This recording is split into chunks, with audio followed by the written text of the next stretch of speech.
Coming to number 18, the Indian startup sector is dash for more job losses as some half a dozen mid-sized companies issue dash notices to hundreds of employees in a bid to trim cost.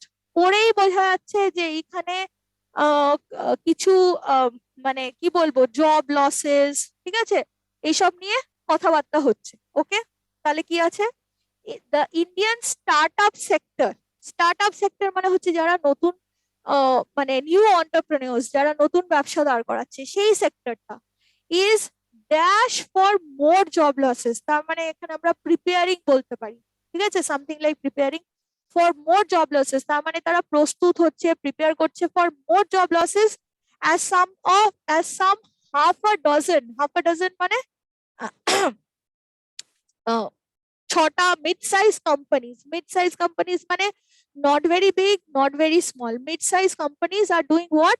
Companies issue dash notices to hundreds of employees in a bid to trim cost. তার মানে এই যে employees দেরকে notice issue করেছে কিসের জন্য? Definitely for termination or suspension কিছু হবে, কেননা in a bid to trim cost বলেছে।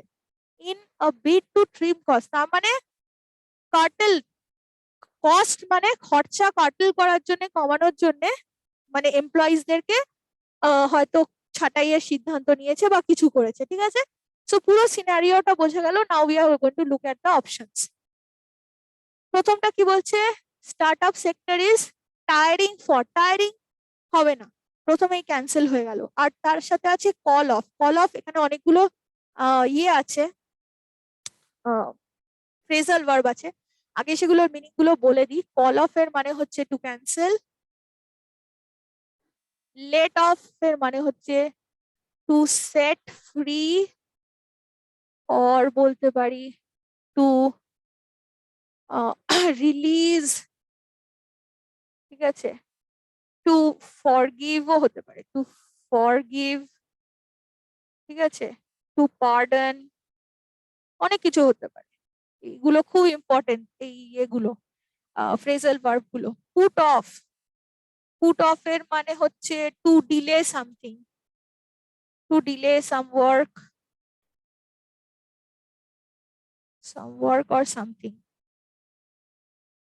মানে সরিয়ে হাটাকে রাখবে না, মানে পরে করব, ঠিক আছে। আচ্ছা, লে অফ, লে অফটা খুব ইম্পর্টেন্ট এই ক্ষেত্রে, মনে হচ্ছে লে অফটাই হবে, বিকজ লে অফ এর মানে হচ্ছে to suspend or terminate employees by an employer. Lay off এর মানে হচ্ছে তাই, আইদার টেম্পোরারিলি অর পার্মানেন্টলি। তার মানে লে অফ কথাটা যেটা আইটি সেক্টরে খুব শোনা যায়, লে অফ কথাটার মানে হচ্ছে যখন on a temporary basis or on a permanent basis employers do what, employers you know এমপ্লয়িজদেরকে হয়তো কিছুদিনের জন্য সাসপেন্ড করলেন, ঠিক আছে, অথবা পার্মানেন্টলিও তাদেরকে কাজ থেকে বরখাস্ত করতে পারে, ঠিক আছে। So that is the process of লে অফ। সো আই থিঙ্ক এটা লে অফ হবে। আর এখানে একটা আছে সি অফ, যদিও এই অফটা ইজ নট প্রপার। যদি সি অফ বলতে হতো, সি অফ, তাহলে ওই হয় না, কাউকে আমরা বাড়িতে এলো গেট পর্যন্ত ছাড়তে গেলাম, বা কেউ আত্মীয় স্বজন এসেছিলেন তারা বাইরে কোথাও চলে যাচ্ছেন, তাদেরকে স্টেশন অব্দি ছাড়তে যাওয়া হলো, এয়ারপোর্ট অব্দি ছাড়তে যাওয়া হলো, বাস টার্মিনাস অব্দি ছাড়তে যাওয়া হলো, কিংবা অটো স্ট্যান্ড অব্দি ছাড়তে যাওয়া হলো, সেটা হচ্ছে টু সি দেম অফ, ঠিক আছে, to see off. Okay, to accompany them while they are departing somewhere. Okay, so কিন্তু সেটা হলেও কিন্তু ও ডাবল এফ অফ হতো, দেখুন এখানে সিঙ্গেল এফ দিয়েছে। So very careful with the spellings, particularly this ones. যেমন খুব ভুল করিয়ে দেয়, বিসাইড, বিসাইডস দুটোই কিন্তু প্রেপোজিশনস, ঠিক আছে, অফ অফ দুটোই preposition. So very careful about the spelling. Okay, আর অনেকগুলো আপনাদেরকে বলে দিলাম, বাট এখানে যেহেতু মানে ওই এমপ্লয়িজদেরকে কাজ থেকে ছাঁটাই করার কথা হচ্ছে, so this is going to be the correct one. I'm not even looking at the other ones because কোনোটাতেই ওই ব্যাপারটা ছিল না আর কি, লে অফের ব্যাপারটা একমাত্র এখানে এসছে। আর এই যে ব্রেসিং কথাটা না, ব্রেসিং কথাটার মানে হচ্ছে প্রিপেয়ারিং, ঠিক আছে, প্রিপেয়ারিং বলতে পারি, আর বিং রেডি বলতে পারি, ঠিক আছে, getting ready. Okay, getting ready are preparing এটার মানে হচ্ছে getting ready or preparing we can say. Okay, bracing যেমন আমরা অনেক সময় বলি ব্রেস ইয়োর সেলফ আপ, মানে প্রিপেয়ার ইয়োর সেলফ, ঠিক আছে, একটা কম্পিটিশন আছে, আমরা কম্পিটিটরদের বললাম, পার্টিসিপেন্টদের বললাম ব্রেস ইয়োর সেলফ আপ, মানে prepare yourself, get ready. Okay, so bracing মানে preparing or getting ready for something. তাহলে Indian startup sector is bracing for more job losses, তার মানে they are preparing for more job losses as some of companies issue layoff notices to মানে termination notices to hundreds of employees, ঠিক আছে।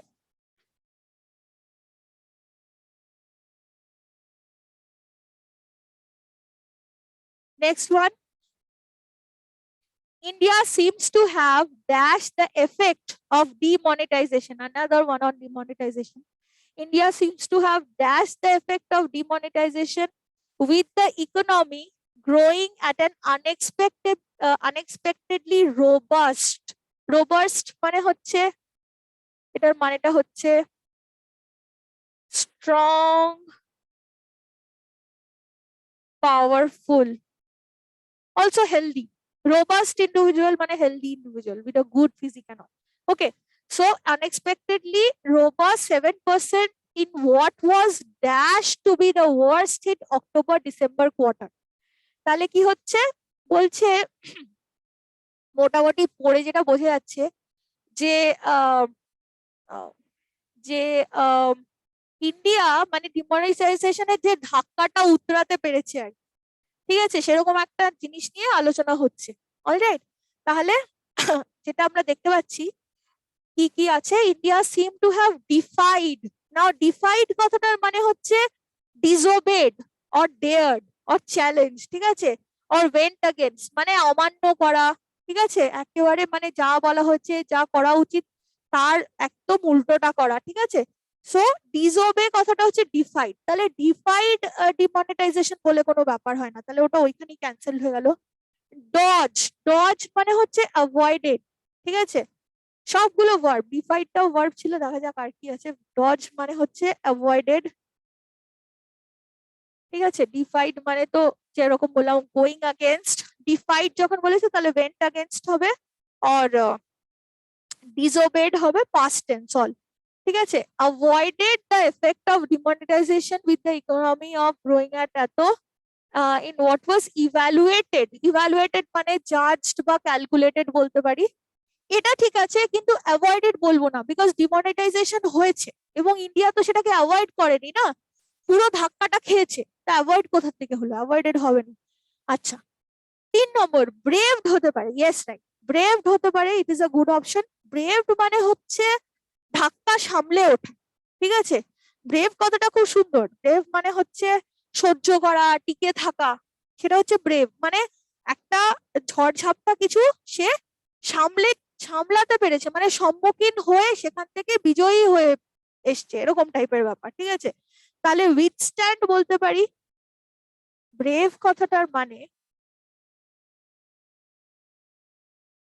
Withstand বলতে পারি, bear বলতে পারি, ঠিক আছে, বা বাংলায় বললে সহ্য করে এসছে, সহ্য করা, সামথিং লাইক দ্যাট, যেটা মনে হলো। আর কি হতে পারে, ব্রেভড, এন্ডিওর হতে পারে, আরেকটা ভালো ওয়ার্ড, এই সমার্থক ওয়ার্ড গুলো আপনাদের কোথাও না কোথাও কাজে লাগবে, এন্ডিওর, ঠিক আছে। আচ্ছা, তাহলে ব্রেভড হতে পারে in what was deemed to be, what was deemed to be মানে what was considered to be, deemed মানে হচ্ছে considered, considered or judged, both, what was judged to be the worst hit of October December quarter. ঠিক আছে, তাহলে this is the correct answer number 3.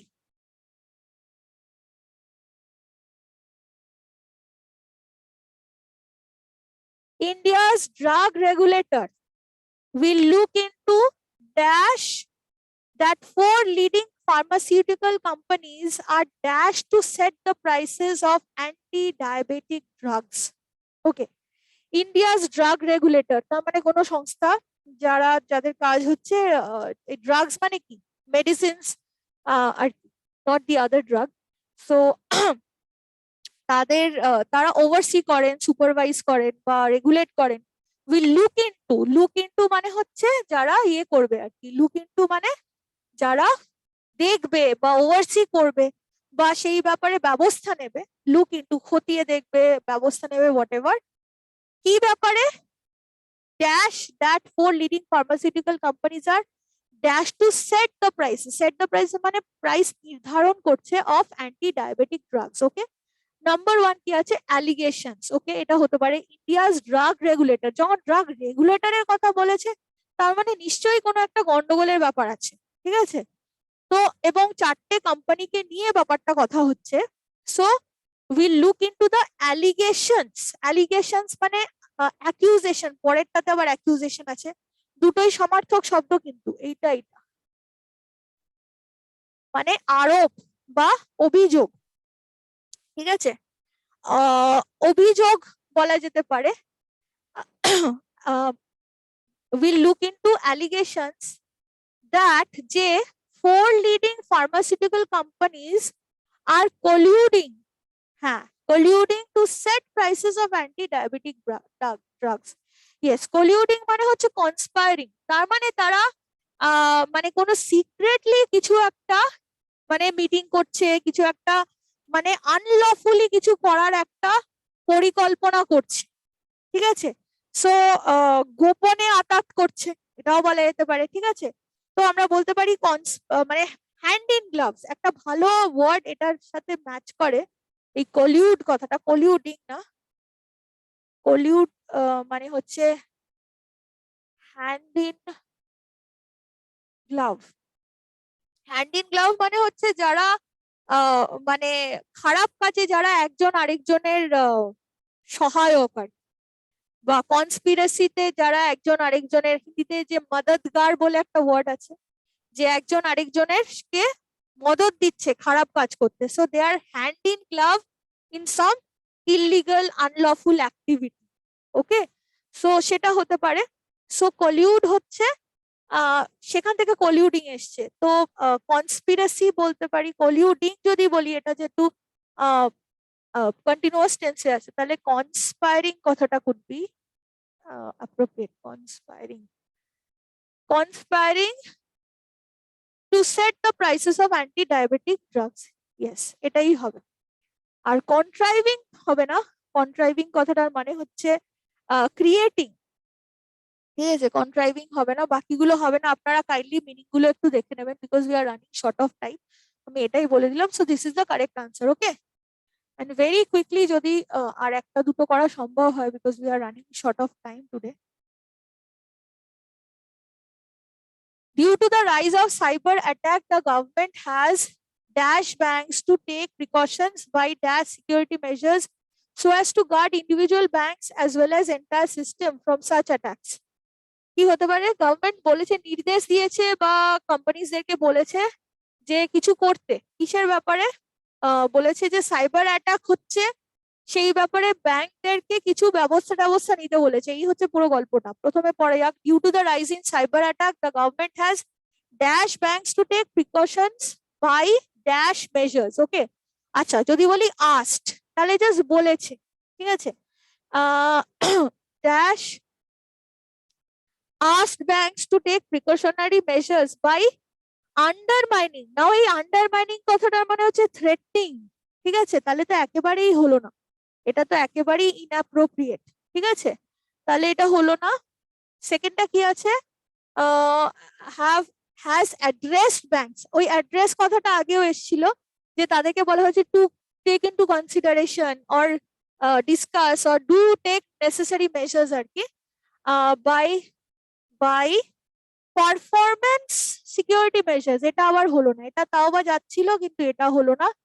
পরেরটা কি আছে, has fled banks, এটা আরোই হবে না, খুবই বাজে অপশন।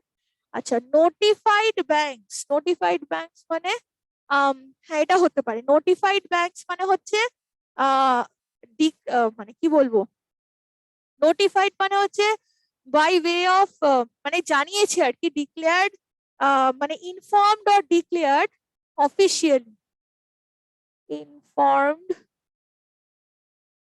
or declared officially, ঠিক আছে। নোটিফাইড ব্যাংকস হলো to take precautionary measures by enhancing, enhancing মানে improving, developing, increasing, okay, increasing security measures, so this is the correct option. আর গভর্নমেন্ট আরেকটা ছিল অর্ডার, গভর্নমেন্ট কখনো ব্যাংকে অর্ডার দিতে পারে না, তারা বলতে পারে কিন্তু অর্ডার দিতে পারে না, ঠিক আছে। সুপ্রিম কোর্ট অর্ডার দিতে পারে কিন্তু গভর্নমেন্ট দিতে পারে না, কিন্তু প্রত্যেকের নিজস্ব একটা ইয়ে আছে, লিমিটেশন আছে কাজের। আচ্ছা, আরেকটা দেখা যাক very quickly. The involvement of schools in non formal education has dash lately as a result of their interest in making education a lifelong dash rather than a matter of formal schooling. Okay, আচ্ছা, the involvement of schools তার মানে স্কুলের involvement, ঠিক আছে, in non-formal education. Formal education what we get in schools, and non-formal education মানে হচ্ছে মানে স্কুলের মানে কি বলবো, তথাকথিত শিক্ষা ব্যবস্থা, মানে শিক্ষার বাইরেও যেই জিনিসগুলো আছে আর কি, সেই ধরনের শিক্ষা, ঠিক আছে।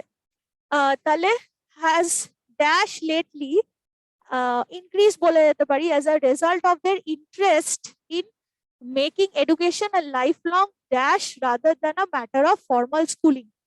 প্রথমটা যদি দেখি, the involvement of schools in non-formal education has promoted lately. Promote কথাটার মানেটা কি, what is the meaning of promoted? Promoted কথাটা আমি যদি বলি, তার মানে হচ্ছে আপগ্রেডেড, তাই না? যে আপগ্রেডেড, এই যে প্রমোশন হয় স্কুলে, ক্লাসে প্রমোশন হয়, তো প্রমোটেড মানে হচ্ছে one student is upgraded, promoted to the next class মানে upgraded to the next class. তো এটা কি সেখানে হবে? In involvement of schools in non-formal education has promoted lately হবে না, ঠিক আছে, promoted lately হবে না, মানে আপগ্রেডেড যদি বলি,